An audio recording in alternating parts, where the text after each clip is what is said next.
heal the world, make it a better place for you and for me and the entire human race. There are people dying. If you care enough for the living, make a better place for you and for me. I saw on another group, a Facebook group, where people thought they had figs for the first time.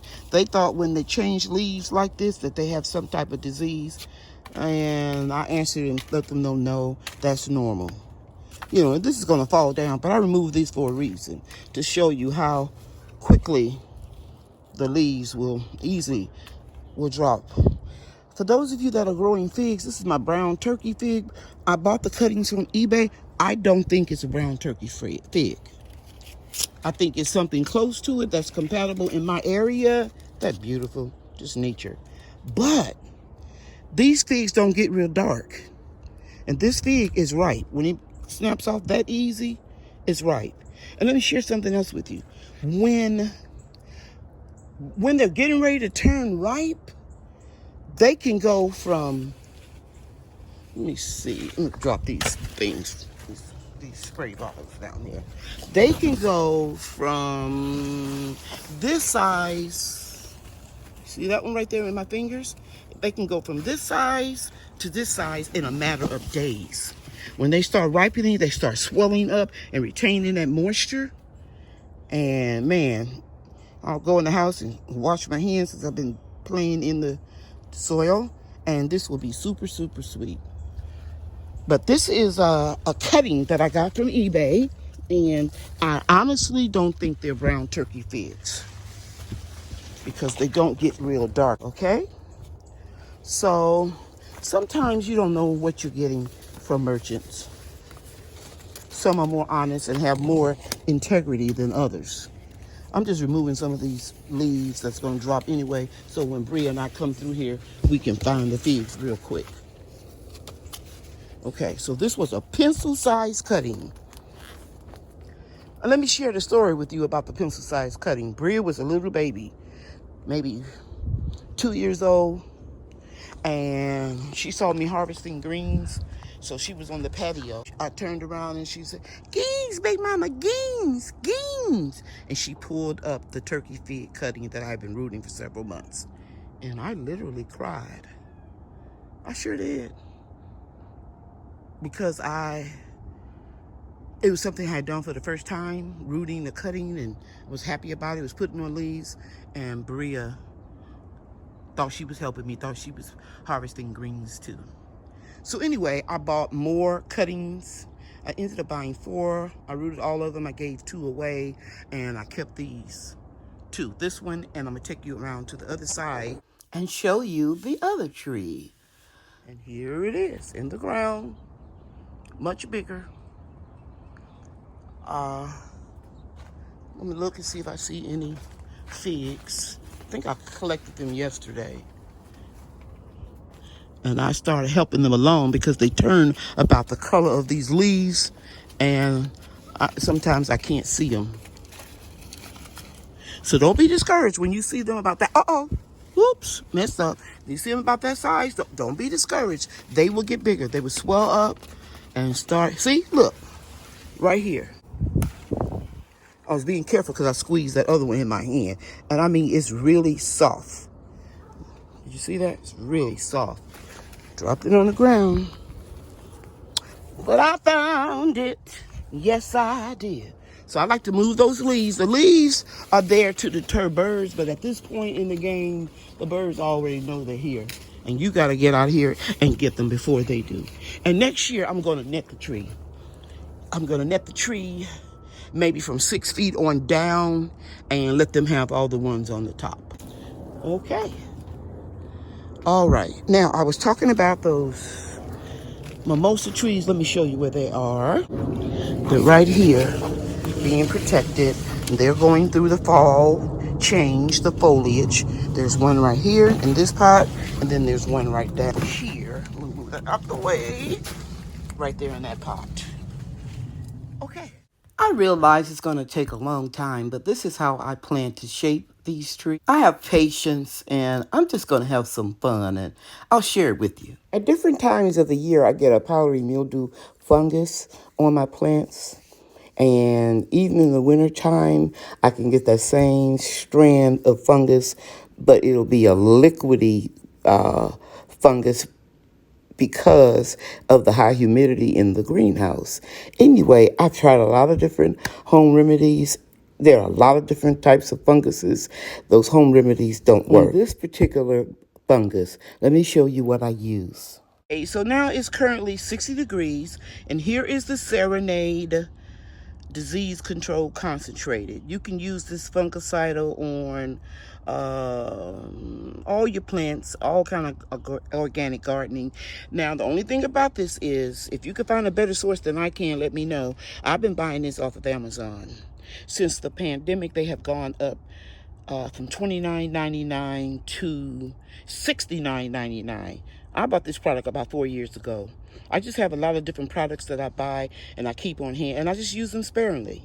So I took the Serenade and I put only a tablespoon into this spray bottle.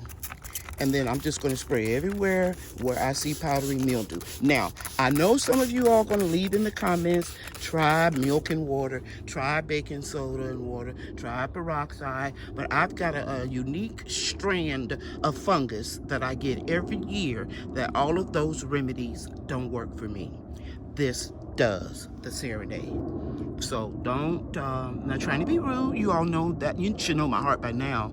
I'm not a rude person. I'm just saying, don't waste your time telling me all the homemade remedies that you've heard of, because I've tried them. I've been gardening 35, 40 years, and it does not work on this strand of white mildew. Okay? So I'm going to just keep going around the plant.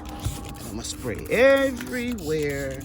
And then you know what else I'm going to do? I'm going to spray the leaves that didn't have any fungus on them. Because that's what you do for preventative. It's a safety precaution or a preventative measure. This fungus will go dormant. And it'll be in your soil. And I even have it in the soil in my greenhouse. Last year was the first year in about 7 years that I didn't have a bad fungus in the greenhouse. That's because I started spraying before I saw any evidence. Okay? And it won't mess with the flower petals.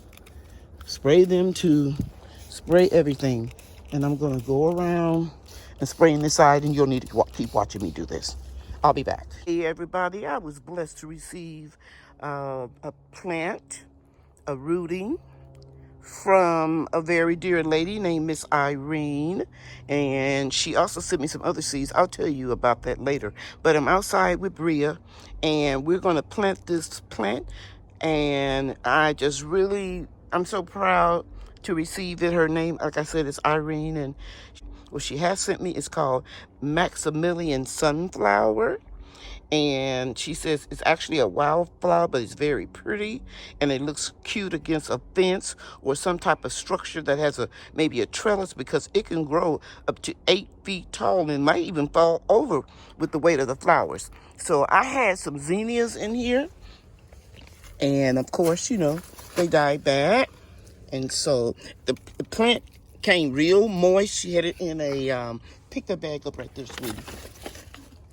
This baggie here, and you can still see some of the moisture. And so I'm going to just plant it in here, and I hope y'all can see that. I just put it right there, and we're going to put the soil around it, and I think it's going to be hardy in my zone. But we're going to water it in, and when it freezes, I'm going to take it into the greenhouse for the first year. Miss Irene, I want to thank you very much. And I have some other seeds she sent me. I know offhand was a gourd and a cushaw, squash, and something else. And I'll show them to you a little bit later. Okay? All around. Good job, Bria. Don't throw it on the outside, just inside. And that's enough, sweetie. That's enough. Okay, and we're going to get us a marker, and And we're gonna call this plant Miss Irene. And on the back of the marker, we're gonna label it Maximilian Sunflower. Needs 1 drop. 1 drop, okay. That's enough. Thank you. Yes. She's recording? Yeah, she's recording. Okay, so I zip tied right here, guys. You can see where I zip tied. See how tall that tree is? Uh-huh. I'm really thinking I'm gonna take a chance and just put it in the ground. That's gonna be a deep hole though. Oh yeah. That tree is so big. I'm thinking that I may not put it in the the greenhouse. I would hate to take all that off just to try to root it. It could take temperatures down to 20. Okay, a woman can change her mind. I know for a fact there's plenty growing room in this large container because I potted up this tree a couple weeks ago. So I think I'm going to leave this tree in the pot, move it closer to the gazebo, and then I'll cover it with a frost cloth. The lowest temperature we've received in the winter time since I've been in my home, about 30 years, has been 16 degrees. So I'm going to take a chance. I'm going to leave it outside. I will top it off, and I will bring the cutting in the greenhouse, and I'll root it. And I'll give the tree to one of my adult children. Okay, so I'm trimming it down here, guys. You see these? Ooh, these things hurt because it stuck me and it stuck Brian. Today I'm here to show you this tree that we put under the gazebo, and Daddy helped me. Daddy helped Big Mama put the gazebo together. Okay, and that's good. So Brian helped me prune off the tree, load it up on the dolly down there, and we put it up here for right now. I'm going to top the tree and put it in some potty mix and bring it in the greenhouse and root it, and I'll share with you my results as I go along. Brian used to have secrets, but it's my turn. So this is our specialty. It's hot and it tastes good. Okay, it's soursop tea. And Big Mama drink it because it's supposed to prevent you from getting cancer. Okay? Bye. Bye. I make all of my natural hair and skincare products right in my very own kitchen. I use the highest quality ingredients I can find, and I don't use any dyes, any chemicals, or any preservatives. For more information about my natural hair and skincare, please check out my website, LadyCheryl'sProducts.com. The end. Thank you for watching, everybody. Bye now.